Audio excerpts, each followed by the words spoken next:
Maaf ya.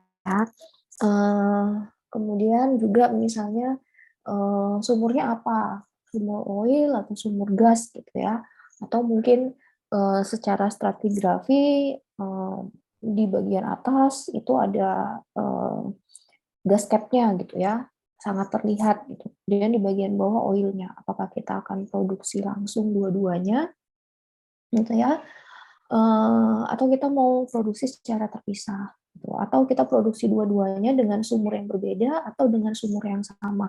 Nah, itu menjadi berbeda tipe kompresi sumuran yang harus kita desain, ya.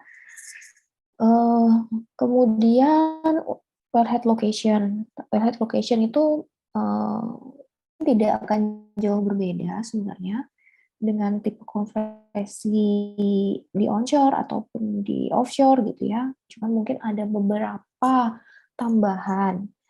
Kita tahulah kalau di offshore atau subsea tentu tekanannya kita mainnya, di dalam laut gitu ya. Berarti ada beberapa alat tambahan yang perlu dilengkapi di sumur kita. Tapi sebenarnya secara kompresinya tetap sama tipenya. Oke. Ini cuma ada tambahan rules saja, gitu ya, sebenarnya kalau kita punya sumur yang, ini lebih ke safe control sebenarnya. Jadi kalau kita punya tipe sumur yang eruptive wells gitu ya, atau yang sumurnya itu, natural flow tapi tekanan sumurnya tuh tinggi gitu ya. Jadi dia, laju alirnya itu cukup besar ya, maka kita untuk safety factor kita perlu double safety gitu ya. Kalau untuk yang, non flowing well atau sumur yang, perlu tenaga tambahan untuk flowing, biasanya safety faktornya itu cukup, 1 aja, nggak perlu double. Nah, gambarnya, contohnya di sini ya. Safety factor itu seperti apa, misalnya kalau kita punya tubing gitu ya, jadi di bawah tubing ini, dikasih suatu valve gitu ya, kemudian alat ini kita packer lagi, ya dengan packer. Ini adalah, eee, keamanan yang pertama, gitu ya. Jadi kita memaksa supaya tidak ada fluida, yang mengalir ke anulus dari tubing kita, gitu ya. Kita paksa masuk, ke dalam valve yang kita pasang di bawah tubing, ya. Nah, dari valve nanti akan dikontrol sebenarnya, ya, apakah dia lolos masuk semua, misalnya oil atau misalnya gas tekanannya tinggi gitu ya, apakah akan kita, alirkan ke anulus kemudian kita buka valve-nya yang di anulus gitu ya. Jadi dikeluarin supaya tekanannya jadi lebih rendah yang ada di dalam sumur. Nah, valve yang ada di sini tuh macam-macam gitu ya, modelnya.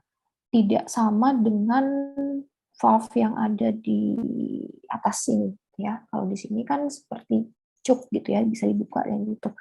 Kalau di sini, yang umum digunakan itu seperti, eee, rolling ball sebenarnya. Jadi kayak bola gitu ya.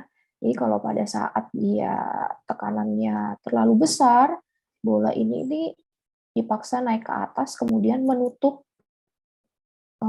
tubingnya, sehingga tidak ada aliran yang bisa masuk atau lolos ke tubing, kayak gitu. Ya, sebenarnya setiap perusahaan punya, speknya beda-beda, ya. Jadi kayak Total dia, biasanya pakai, valve yang model seperti apa gitu ya. Kalau mungkin Chevron berbeda lagi, itu tergantung perusahaannya. Nah, setiap perusahaan itu punya manual book-nya masing-masing. Nah, jadi kalau kalian misalnya, kalau 2020 nih ya, 2020 kalau yang punya kesempatan KP di perusahaan gitu ya, bisa, cek gitu ya manual book, untuk completion di perusahaan tersebut seperti apa. Nanti kalian akan banyak belajar, jenis-jenis kompresi seperti apa, kemudian alat-alatnya seperti apa. ya. Jadi ada dua safety environment yang biasanya digunakan untuk sumur-sumur yang punya tekanan yang besar. Nah, untuk tipe kompresinya sebenarnya kalian pasti udah tahu karena pasti sering disebutin juga sebenarnya pada saat kita belajar mata kuliah produksi gitu ya. Apakah kita produksinya di pemboran juga pasti harusnya ada beberapa yang sudah kita bahas gitu ya. Misalnya open hole compression ya. Kalau open hole ya berarti tidak di casing gitu ya, dibiarkan terbuka. Kemudian tergantung mau kita produksikan langsung dari casing gitu ya tanpa tubing atau mau kita pasang tubing ya. Kalau di contoh di gambar ini adalah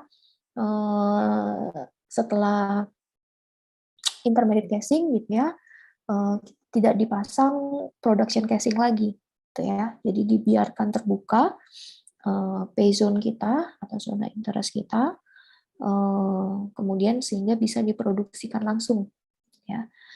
Nah, tergantung mau pakai tubing atau tidak pakai tubing.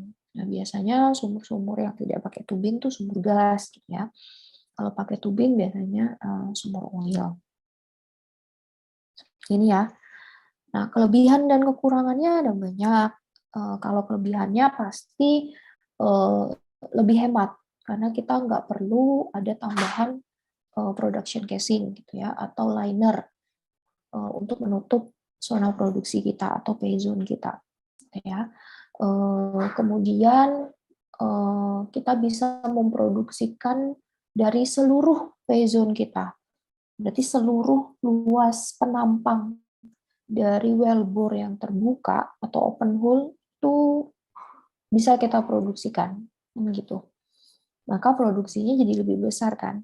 Kalau kita casing kemudian kita perforasi berarti sebenarnya interface antara lubang bor dengan zona pay zone kita kan sebenarnya dibatasi itu ya, hanya mungkin yang lubang-lubang perforasi itu aja interface kita.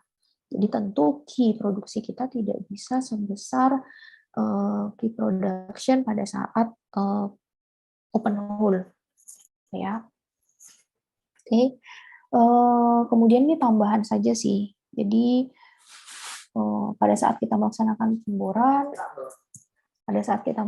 pemboran pasti ada damage yang terjadi di formasi kita, yaitu fill trap dari lumpur pemboran pasti masuk ke dalam formasi. Nah, yang kedua pada saat cementing ya, pada saat kita melakukan penyemenan juga pasti akan ada fluida dari semen itu masuk ke dalam lubang bor kita. Jadi sebenarnya formasi kita itu mengalami damage. Nah, kalau dengan open hole mengurangi damage yang terjadi. Gitu ya. Jadi bukan berarti tidak ada damage atau kerusakan di formasi kita, tapi bisa dikurangi. Ya. Nah, di advantages-nya lebih kepada kalau kita tidak melakukan atau kita tidak pasang production casing ya, berarti kan kita memproduksikan di seluruh pay zone kita. Nah, kalau di seluruh pay zone kita itu isinya adalah oil semua, nggak akan ada masalah kan gitu. Ya, produksiin aja semua gitu ya.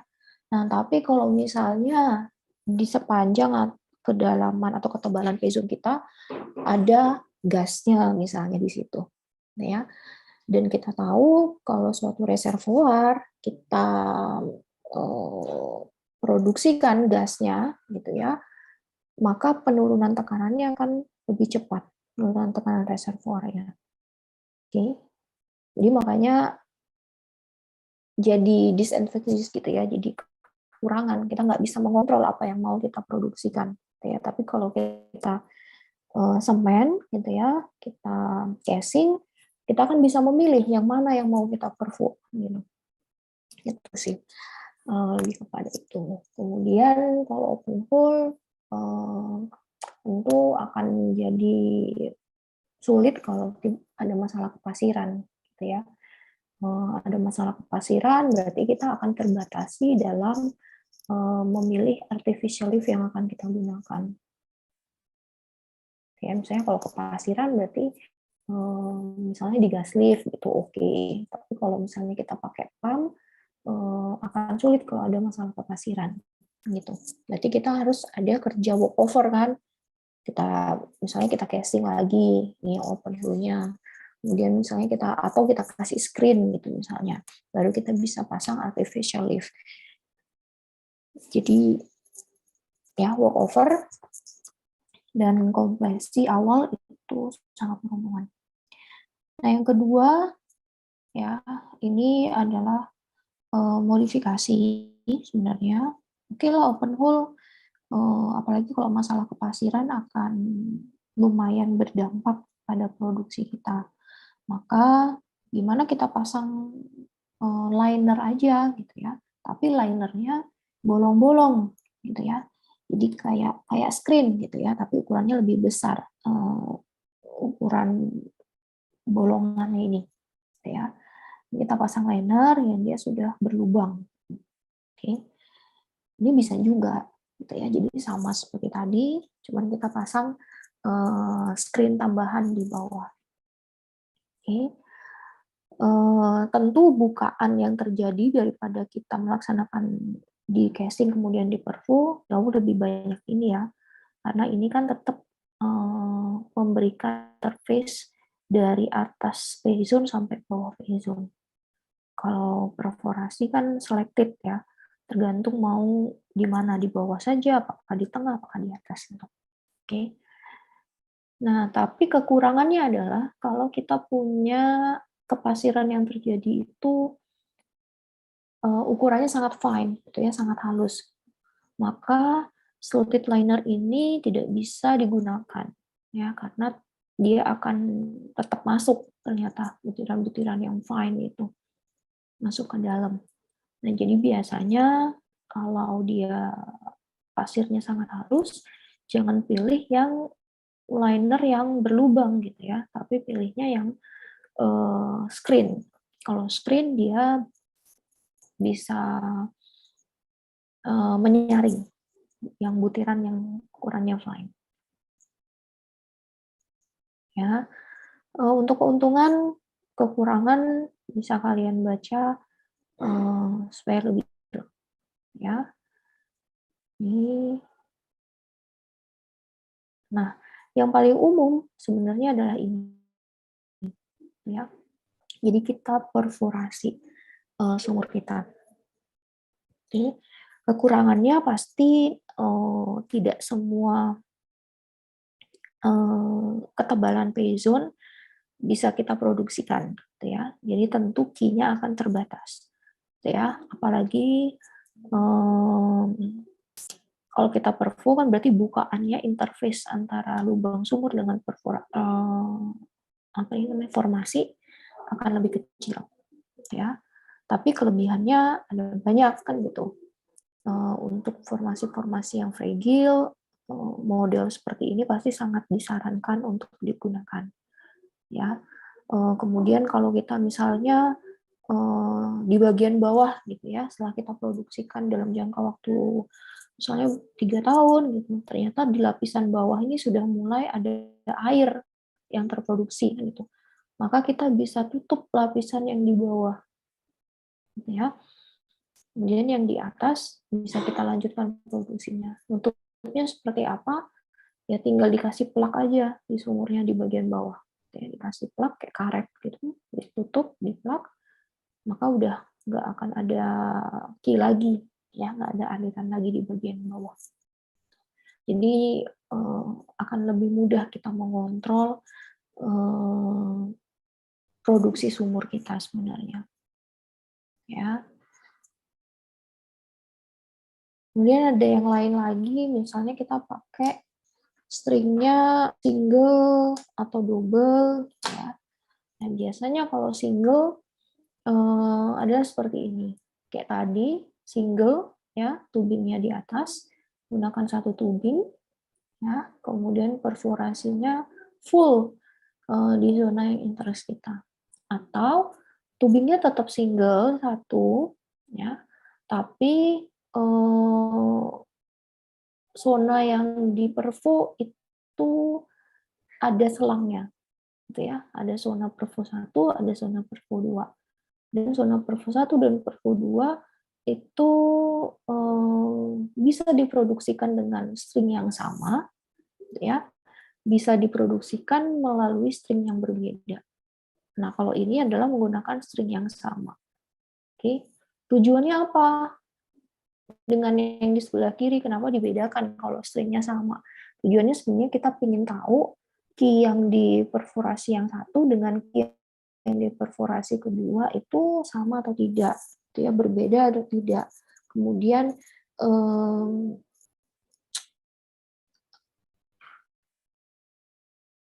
karakteristik fluidanya sama atau tidak, gitu ya. Kemudian tekanan reservoirnya sama atau tidak, ya.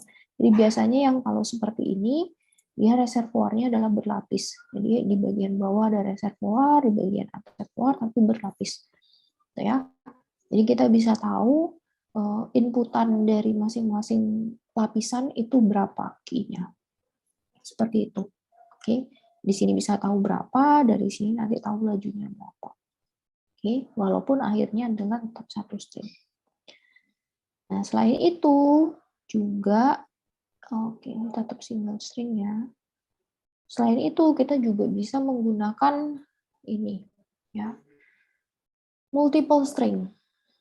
Oke, multiple string ini untuk formasi-formasi yang banyak punya lapisan. Kalau kita perhatikan lapisan yang pertama itu udah produksinya dari string yang pertama, ya.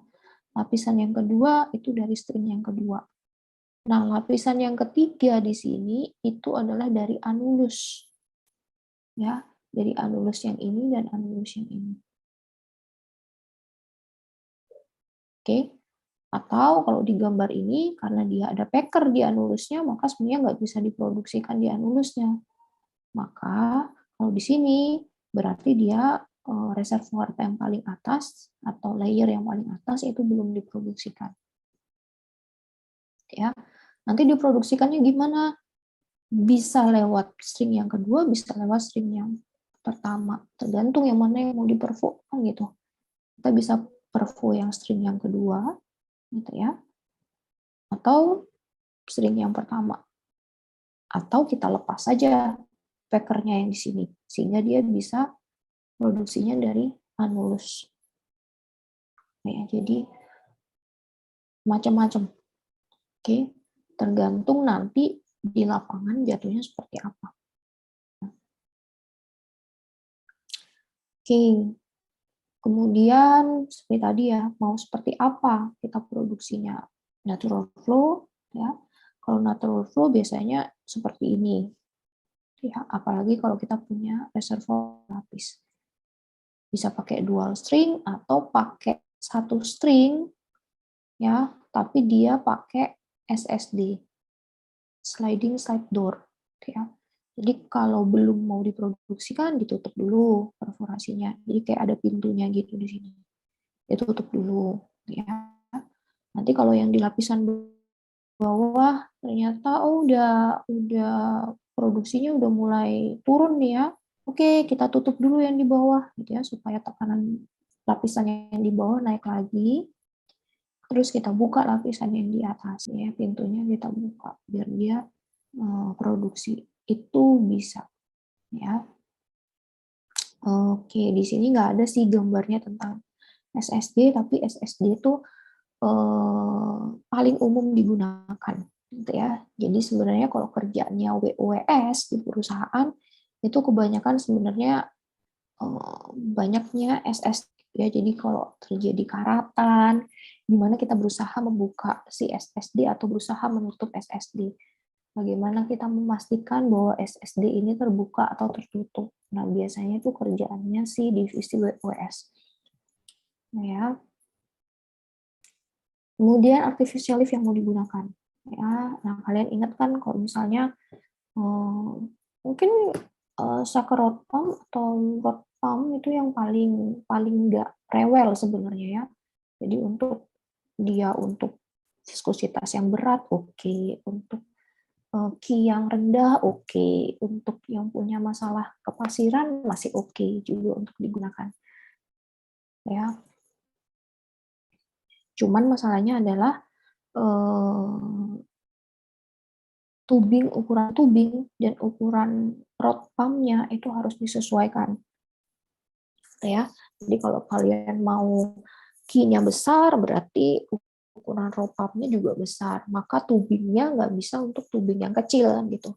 Maka kemungkinan adalah kalian harus ganti tubingnya, misalnya dengan ukuran yang lebih besar, supaya alat rod pumpnya bisa masuk dan sebagainya. Tapi kalau untuk kondisi sumur sebenarnya rod pumping paling nggak rewel, ya. Kemudian ada PCP, ya. PCP ukuran tubing kecil sebenarnya masih bisa, ya, karena PCP kan sebenarnya alatnya langsing gitu ya. Cuman dia ada bagian yang berputar, ya, di alat tersebut. Jadi dia akan membawa si oilnya atau hidrokarbonnya sedikit demi sedikit ke atas. Gitu. Oke. Nah, ini sebenarnya kalian harus tahu di, mungkin bukan teknik produksi ya, kayak namanya surface facilities mungkin ya, atau metode penangkatan buatan. Nah, ini harusnya udah dijelasin gitu ya. Hydraulic pumping sama juga, yang jelas dia pakainya turbin biasanya, gitu ya. Jadi ada turbin, kemudian menggunakan gaya sentrifugal. Ini sebenarnya lebih kepada metode produksi ini lebih kepada cocok nggak dengan compression yang mau kita gunakan, gitu ya. Kalau kita tahu kita compressionnya kita pakai tubingnya yang kecil, ya nggak bisa pakai rod pump gitu ya. Mungkin pakai jet pump atau pakai hydraulic pumping yang lebih kecil ukurannya. Atau kalau kita memang tahu dari awal, kalau kita viskositas fluidanya sangat tinggi gitu ya, sehingga yang cocok itu adalah pakai sucker rod pump, maka dari awal ya kita desain ukuran tubingnya agak besar, atau mungkin tidak menggunakan tubing kan gitu. Tapi kalau oil biasanya tetap pakai tubing, ya. Oke. Kemudian ISP sering ya kalian pelajari, sama juga bentuk-bentuk pump. Ya. Ini sama seperti tadi, safety requirement ya. Tetap ada double safety kalau kalian mau pakai artificial lift. Ya. Sama lah kalau pump itu kan pasti sebenarnya jangan ada pasir yang masuk ya, karena mungkin abrasif nanti merusak pumpingnya. Kemudian yang kedua adalah jangan sampai ada gas yang masuk ya, karena gas itu akan mengurangi efisiensi dari pompanya gitu. Oke, jadi biasanya bisa ditambah gitu ya, ada gas venting gitu. Jadi gasnya udah dipisahkan dulu gitu ya. Yang masuk adalah cuman fluidanya aja. Gasnya akan ada di sini, kemudian akan di venting keluar ya. Setelah keluar dia akan di vent lagi gitu ya dari anulusnya. Double sih di sini karena di bagian sini juga ada venting lagi. Jadi ada dua sebenarnya ya, untuk mencegah gas itu masuk ke dalam alat pumpingnya. Kemudian kalau ini kan ya memang venting biasa yang memang ada di sumuran, oke, untuk menjaga tekanan anulusnya tidak terlalu besar akibat gas. Ya, balik lagi kan ke pemboran, kalau gasnya naik ke atas pada saat kita produksi, oke, kalau dia misalnya melebihi tekanan dari kekuatan casing, maka bisa jadi casingnya rusak kan gitu. Ya, jadi harus ada alat ventingnya. Oke. Ya ini ESP itu ada apa aja ya? Ya ada intake pump dan sebagainya. Ya. Kemudian gas lift. Nah, kalau gas lift itu biasanya tubing yang dipasang itu pasti udah pakai valve-valve itu kan ya, si dummy-nya untuk gas lift. Ya. Biasanya kalau dari awal udah tahu dia sumurnya ini akan di artificial lift dari menggunakan gas lift, biasanya tubingnya itu yang udah dipasang udah ada valve-nya untuk artificial lift, untuk gas lift. Jadi dari awal, walaupun belum diterapkan gas lift, dia tubingnya udah khusus. Nah, biasanya lapangan-lapangan yang seperti itu lapangan yang punya oil, punya gas. Nah, biasanya tubingnya pakainya yang modelnya udah ada valve gas lift-nya. Kenapa? Gitu ya, karena biasanya kan kalau kita mau gas lift, kita harus cari gas yang cocok dengan minyak kita sebenarnya. Makin dekat komposisi gas dengan minyak kita, makin mudah gas tersebut untuk larut ke dalam minyak kita. Nah, makanya untuk lapangan yang punya gas dan oil, biasanya gas liftnya pasti menggunakan gas dari lapangan itu sendiri. Itu. Karena mudah kan dapatnya. Nah, makanya dari awal, ya walaupun kita sebenarnya belum kepikiran mau pakai artificial lift apa, tapi biasanya default-nya adalah pakainya gas lift. Gitu. Nah, ini ya prosesnya gas lift, ya kalian belajar di production. Oke, untuk injektor well, kompresinya itu sebenarnya sama saja dengan production well. Dia mau open hole atau mau di casing, di perful, itu sama saja. Ya, cuman mungkin akan ada tambahan alat di downhole atau di bawah sumur itu akan ada tambahannya, ya. Safety valve tentu pasti akan bertambah di sana, ya, karena pada saat kita injeksi kan berarti kita memberikan tekanan yang lebih kan ya dibandingkan tekanan dari formasinya kan gitu. Kalau tekanan kita kurang maka fluida yang kita injeksikan kan nggak mau masuk ke dalam formasi kita tentu.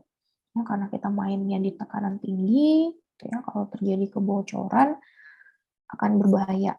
Makanya biasanya downhole safety-nya lebih banyak alatnya.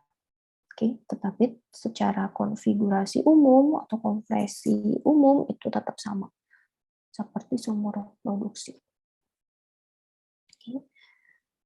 Wellhead-nya juga sama ya. Tadi kan bilang antara onshore dengan offshore, paling berbedanya juga hanya tambahan-tambahan di downhole-nya saja. Ya, oke. Ini sebenarnya pertanyaan yang harus ada di kalian pada saat kalian nanti akan mendesain suatu sumur, gitu ya. Saya nggak tahu kalian nanti tertariknya di mana, gitu ya, apakah di reservoir, production, atau drilling, gitu ya. Tapi di bagian manapun kalian, gitu ya, kalian bertanggung jawab dalam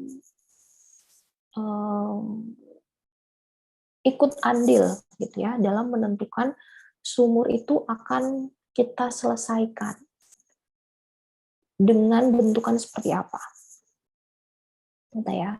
Misalnya kalau kalian sebagai seorang reservoir engineer, kalian pasti akan menentukan kan, oh ini reservoirnya kuat nggak, atau pasirnya ternyata nggak kuat untuk menahan dirinya sendiri, gitu ya, sehingga mudah rapuh, gitu ya. Maka kalian suggest-nya adalah kompresinya apa. Tapi misalnya kalau kalian pakainya misalnya pakai screen atau pakai gravel pack, gitu ya, maka kan kalian bisa lihat juga apakah key-nya itu memenuhi terhadap key desain kalian, gitu kan ya. Nah, nanti kan ada production engineer lagi yang akan melihat gitu. Setelah dilihat, oh sumurnya kira-kira akan seperti ini, eh, bisa nggak diproduksikan dengan key yang kalian desain gitu misalnya ya.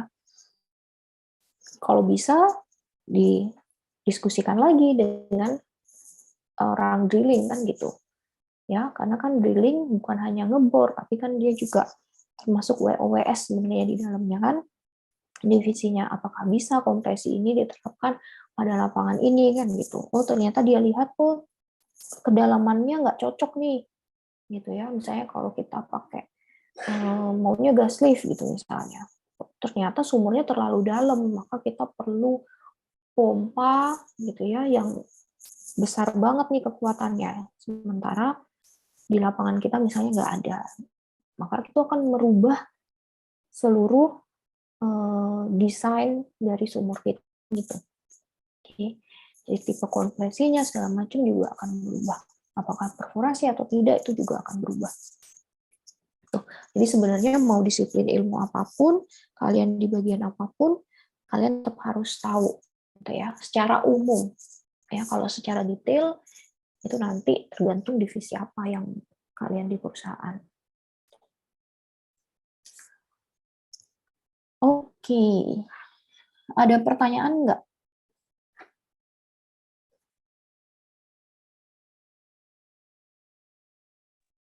Belum ada, Bu.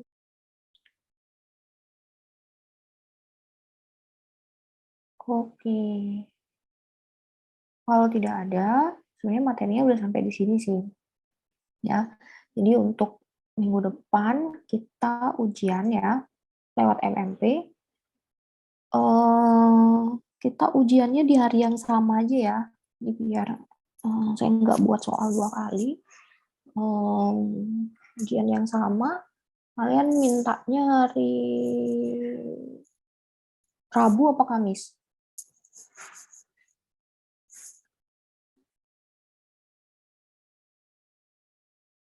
Kamis, Bu. Oke, hari Kamis ya. Hari Kamis kita ujian sore aja ya. Jam 3 atau jam 4?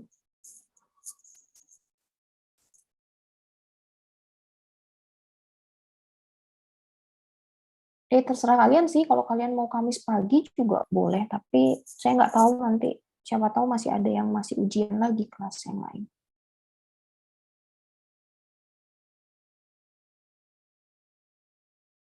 Pagi apa sore?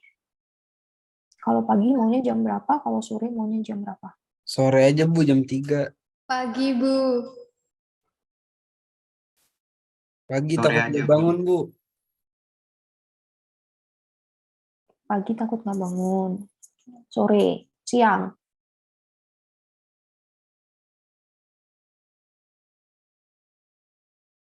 Oke, sore aja ya, kita jam 3 kalau gitu.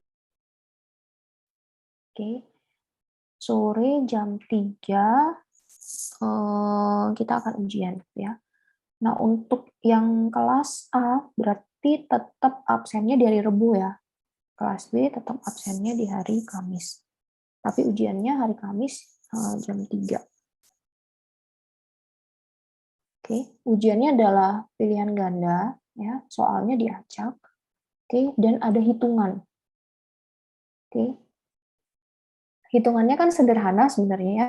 Nah, kalian harus pelajari karena waktunya sedikit. Jadi jangan sampai kalian habis waktunya mengerjakan hitungan.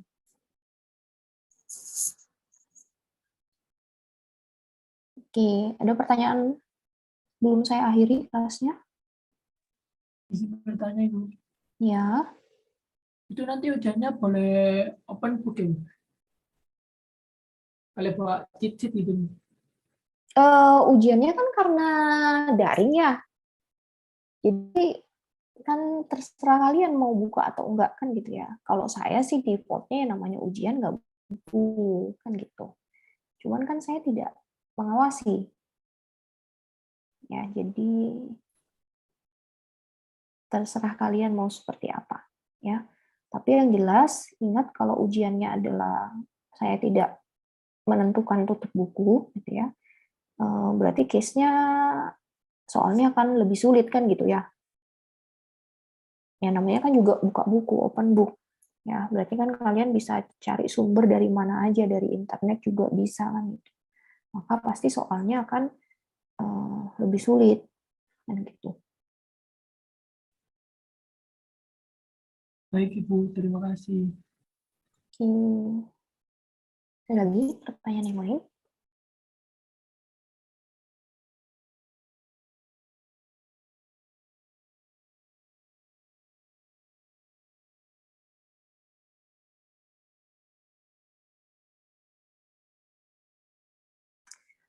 Oke, kalau tidak ada pertanyaan yang lain, kelas kita sampai di sini. Mungkin kalau untuk paling minggu depan udah keluar sih semua nilainya ya, hari Jumat atau hari Sabtu lah minggu depan, tergantung dosen. Tapi kalau saya mungkin hari Kamis itu Stimsum ujian itu mungkin akan keluar sih semua nilai kelas saya. Ya, kecuali nanti tandemannya belum masukin nilai. Oke. Oke, semoga ada kabar baik aja ya. Oke, kita akhiri kelasnya sampai di sini. Jangan lupa, walaupun open book, setidaknya kalian sudah baca semua materinya. Jadi tidak semua soal nanti kalian harus cari jawabannya, ya, karena waktunya singkat buat ujian. Oke, saya akhiri kelasnya. Selamat belajar. Semoga dapat hasil yang terbaik. Selamat sore semuanya. Saya akhiri kelasnya. Selamat sore, Bu. Sore Bu, terima kasih banyak Bu. Ibu, terima kasih.